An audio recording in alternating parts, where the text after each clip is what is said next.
आज मी बनवली तर रताळे बटाट्याची सँडविच. मुलांनी खूप आवडीने खाल्ली, कारण की सहसा मुलं कंदमुळं वगैरे खाण्यास टाळतात, काहींना नाही आवडत. पण उकडल्यानंतर त्याला जरा वेगळी चव येते बटाट्यासारखी. तर म्हटलं चला आज वेगळं काहीतरी मुलांनी खावं, म्हणून मी आज बनवली तर रताळे बटाट्याची सँडविच. खूप छान होतात आणि वेगळं काही लागत नाही, जसं आपण नेहमीप्रमाणे आपले रेग्युलर सँडविच खातो तसेच ते लागतात. तर चला आज आपण आजच्या रेसिपीला सुरुवात करूया. नमस्कार, मी सुजातास किचनमध्ये आपले सगळ्यांचे खूप मनापासून स्वागत करते. तर सर्वात आधी सँडविचसाठी जी ग्रीन चटणी लागणार आहे ते आपण बनवूया. त्यात मी 5-6 हिरवी मिरची, पुदिना घेतला आहे, एक 4-5 लसणाच्या पाकळ्या, थोडा आल्याचा तुकडा आणि अर्धा चम्मच जिरे घेतले. हे सगळं आपण आता मिक्सरला मी फिरवून घेतलं आहे. तर त्यासाठी सँडविचसाठी मी मीडियम साईजचे ब्रेड घेतले. तुम्ही यापेक्षा मोठी साईज मिळते तीसुद्धा घेतली तरी चालेल. तर मी ही मीडियम साईज घेतली आहे. त्यासाठी आपल्याला टोमॅटो सॉस लागणार आहे. तर सर्वात आधी मी 1-2 रताळे उकडून घेतले आहेत. काही बटाटे आहेत. मुलांना रताळे उकडल्यानंतर आवडल्यामुळे त्यांनी काही रताळे खाऊन घेतलीत.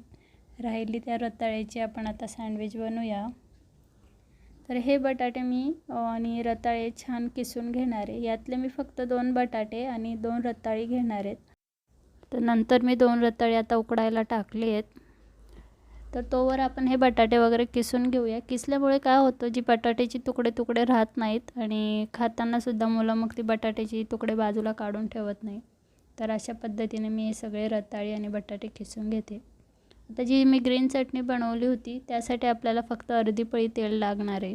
फोडणीसाठी मी घेतले जिरे, थोडीशी मोहरी आणि थोडा कढीपत्ता. जी मी चटणी दळून घेतली होती ती आता यात आपण परतून घेऊया. गॅस मी बंद केला आहे. बटाटे आणि जे रताळे मी आता किसून घेतले ते आपण या चटणीमध्ये छान मिक्स करून घेऊया.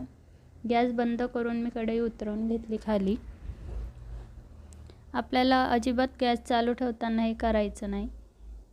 अशा पद्धतीने आता मी सगळी चटणी आणि बटाटे मिक्स करून घेतले आहेत आणि छान बघा मस्त कलर आलेला आहे. जे सारण तयार झालं आहे सँडविचचं त्याला खूप मस्त ग्रीन कलर आलेला आहे. आता हे सारण जरा थंड होईपर्यंत आपण ब्रेडला सॉस लावून घेऊया.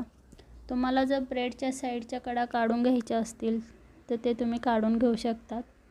पण विनाकारण वाया जाऊ नये म्हणून मी ते सहसा काढतच नाही, आहे तशाच कडा ठेवते.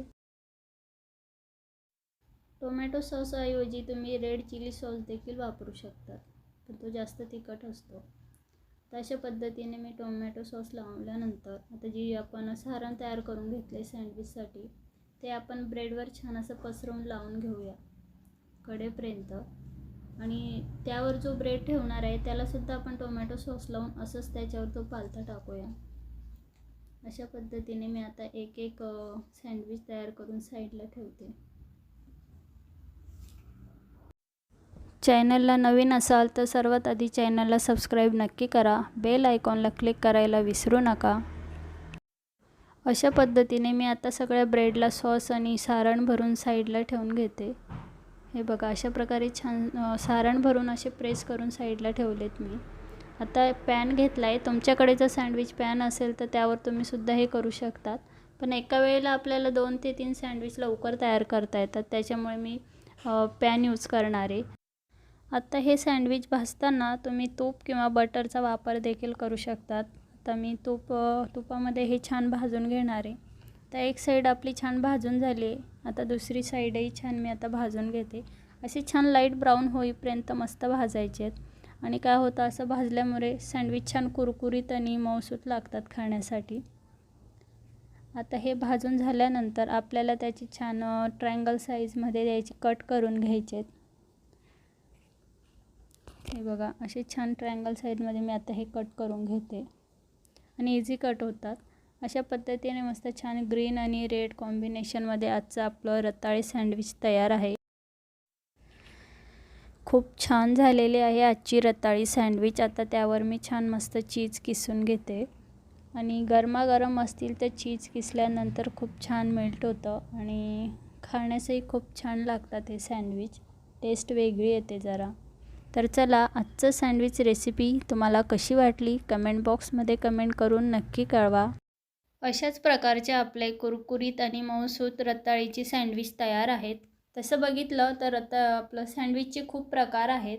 त्यातलाच हा एक नवीन प्रकार समजा आणि तुम्हीसुद्धा हा नक्की